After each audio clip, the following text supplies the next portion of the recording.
जय हिंद, नमस्कार, स्वागत आप सभी का लाइव टाइम्स पर। ये जो खबर है ये परेशान करने वाली है, वाकई दिल को दहलाने वाली है। बिहार एक ऐसा राज्य जहां पर पूरी तरह से शराबबंदी है, लेकिन शराब पीकर लोग मारे जा रहे हैं।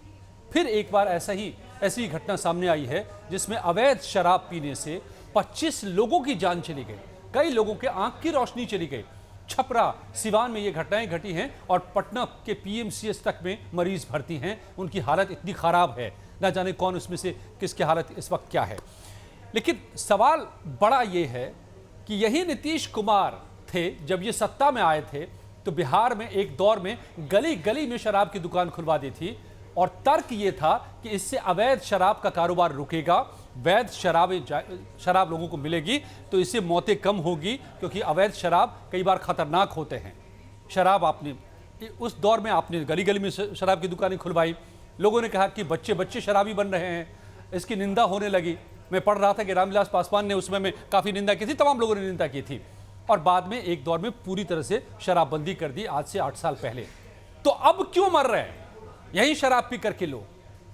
कौन सा केमिकल मिलाया जा रहा है किसी को क्यों नहीं पता है, जबकि पूरे बिहार में चप्पे चप्पे पर एक तंत्र बन चुका है अवैध शराब का। चाहे वो नेपाल से शराब लाया जा रहा हो, चाहे पड़ोसी राज्यों से लाया जा रहा हो, या फिर जहर खुद बिहार के अंदर बनाया जा रहा हो और बेचा जा रहा हो मौत की शक्ल में। धर्मेंद्र जी, ये जुल्म आखिर क्यों? शराबबंदी में शराब पीकर लोग मर रहे हैं। देखिए, उसमें नीतीश कुमार शराबबंदी पे पूरी तरह फेल हो गए। आपको बता दें, ये जो शराब से जहाँ ज़्यादा मौत होती है, एपी सेंटर जो है वो छपरा, सिवान, गोपालगंज और सारण है। तो इसमें ज़्यादातर लगातार इसी जगह पे घटनाएं होती है। क्यों होती है घटनाएं? क्योंकि वहाँ पे जो है यूपी से बॉर्डर सटा हुआ है, वहाँ से शराब मिलता है। दियारा इलाका जो है वहाँ पे शराब बनता है यहाँ पे, और उस पर काबू नीतीश कुमार कर नहीं पा रहे हैं। यही तो सवाल है कि क्या उनकी पुलिस को, डीजीपी साहब कह रहे थे कि अब पता चल गया है कि कौन है शराब माफिया। अब तक पुलिस को पता नहीं था और शराब माफिया शराब बना के बेच रहे थे। सबको सब कुछ पता है, नाक के नीचे उड़ा है। ये उसमें 4 कारण है। 4 कारण में आपको पुलिस तंत्र फेल है वहाँ पे। जिस थाने जिस थाने में पकड़ा जाएगा थाने के अंतर्गत, उस पुलिस को प्रमोशन नहीं होगा, लेकिन उस पर अमल नहीं किया गया। अब पुलिस, ये माफिया का जबरदस्त नेक्सस है और पुलिस को पता है कहाँ शराब बन रहा है, कहाँ से ये ऑपरेट हो रहा है, पूरा मालूम है। कहाँ से स्मगल हो रहा है, किस रूट से उसको ट्रांसफर किया जा रहा है, ये पूरा तंत्र मतलब हम कह सकते, धर्मेंद्र जी, ये कह सकते हैं कि पुलिस ही दरअसल जिसका काम है रोकना, वही शराब का पूरा धंधा चला रही है। उसका प्रेशर तो है ही, क्योंकि पुलिस जब तक नहीं रोकेगी तब तक जो है ये रुक नहीं पाएगा। पुलिस यदि सख्ते से कर ले तो वहाँ पे काबू किया जा सकता है। जैसे मान लीजिए, आप एग्जाम्पल ले लीजिए यूपी में लॉ एंड ऑर्डर का। योगी का सीधा है कि भाई मतलब मेरे लॉ एंड ऑर्डर को चैलेंज करोगे तो मैं तुम्हें छोड़ूंगा नहीं। ये जो है डर का माहौल वहाँ पे है नहीं, पूरा नेक्सस है। और पुलिस जो है कभी मुहैया भी करवाता है। आपको पता है कि जो शराब का कंजम्पशन जो है वो शराबबंदी के बाद से काफ़ी बढ़ गया है। जो वो आपको देखेंगे शादी ब्याह में, आप जाएंगे किसी गांव में तो पूरी शराब की बोतलें खुली रहती है।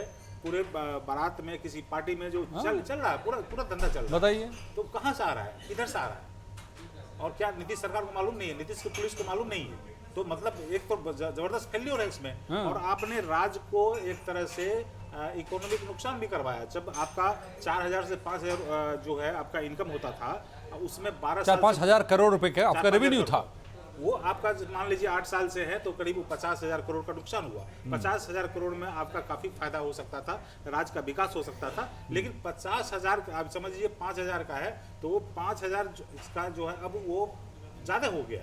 मतलब जितना शराब का कंजम्पशन होता था उसका जो है रेट तिगुना चौगुना हो गया।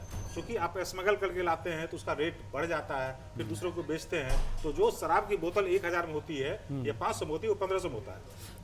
तो एक तो ये पैसा जो है माफियाओं की जेब में जा रहा है, जो सरकार के खजाने में पैसा जाता वो आप माफियाओं के, अपराधियों की जेब में डाल रहे हैं। एक काम तो ये हो रहा है, और सबसे बड़ा शिकार इसके बन रहे हैं गरीब लोग, जो अंग्रेजी शराब नहीं पी सकते महंगे, तो वो पीते हैं, फिर यही ये केमिकल वाले अवैध शराब जो बनाए जा रहे हैं पाउच में बेचे जा रहे हैं, और उसमें क्या मिलाया जा रहा है इसको देखने वाला कोई नहीं है। वो पटना से कैपिटल से मुश्किल से 50, 60, 70 किलोमीटर के रेडियस में देखेंगे जी। तो पूरे शराब बनते हैं। हाँ। और उसको पता है पुलिस को कहाँ पे बताइए, राजधानी की नाक के नीचे राजधानी नाक के नीचे डीजीपी साहब जहां पर बैठे हुए हैं, जनता सीएम को साहब मालूम बैठे है, हुए हैं। पुलिस को मालूम है, आम आदमी को मालूम है, शराब पीने वाले को मालूम है, तो सरकार को मालूम नहीं है। ये ताज्जुब की बात है।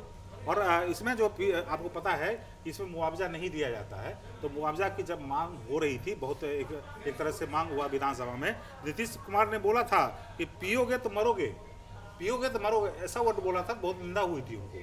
तो मतलब आपका काम है, चूंकि आपने जो नियम लागू किया है उसको जो है करे ढंग से लागू करने की बात है लेकिन आप लागू कर नहीं पा रहे हैं, उसमें लोगों की जान जा रही है। फेलियर आपका, फेलियर हो रहा है। सिस्टम तो फेल पियोगे, आपका। मरोगे। तो भाई पियोगे क्यों? आप जब शराब बंदी कर दिया तो तुम पियोगे कहाँ से? तो मिलेगा तो मरोगे, ये तो मरोगे। नियम होना चाहिए ना कि कहीं पर अगर शराब मिली तो फिर तो सीधे हत्या का मुकदमा चले। अगर तेजस्वी बोल रहे हैं कि ये हत्या है तो क्या गलत कह रहे हैं?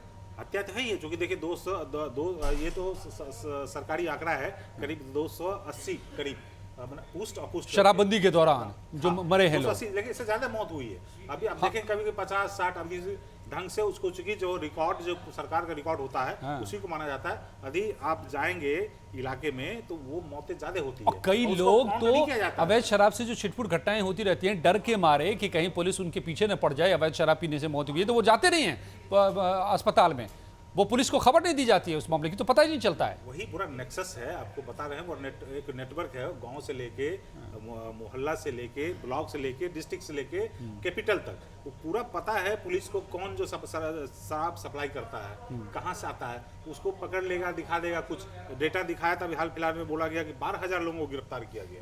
और एक जमाने में इतना जो है शराब की वजह से जो गिरफ्तारी हुई थी, जेल भर गया था।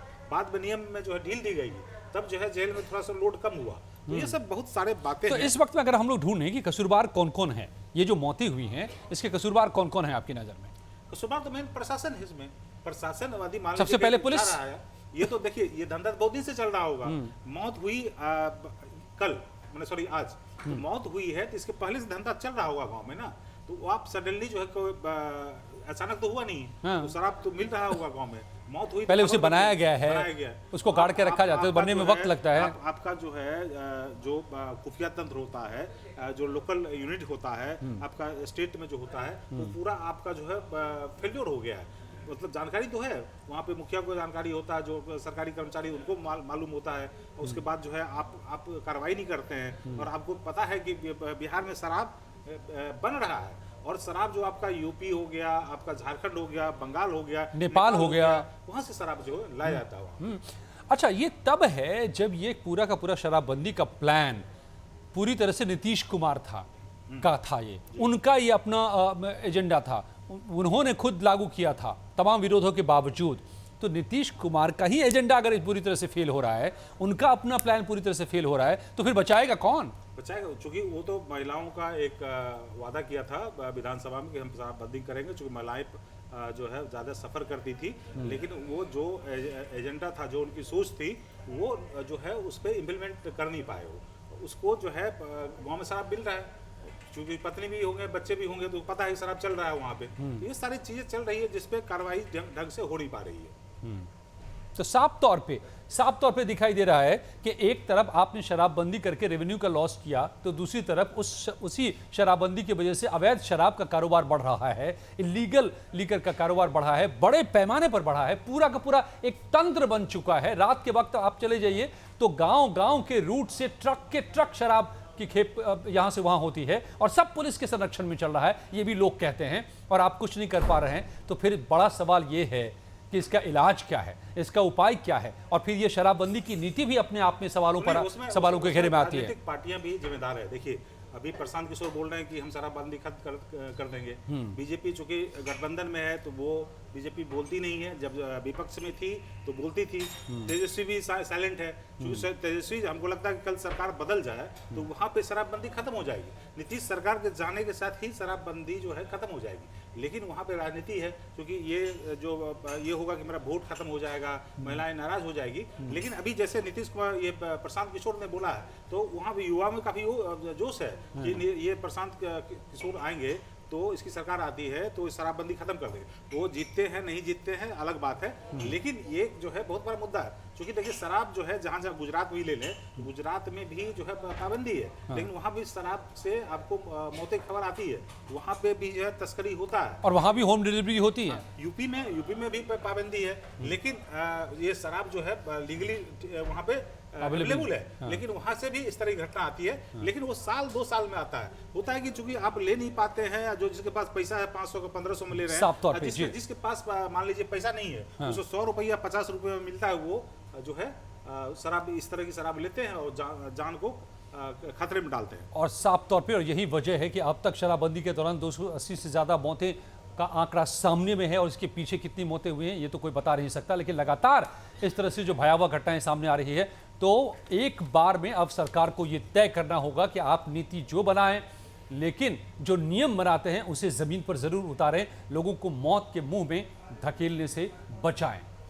धन्यवाद आप सबका हमारे साथ जुड़ने के लिए। आपका भी बहुत बहुत शुक्रिया धर्मेंद्र जी।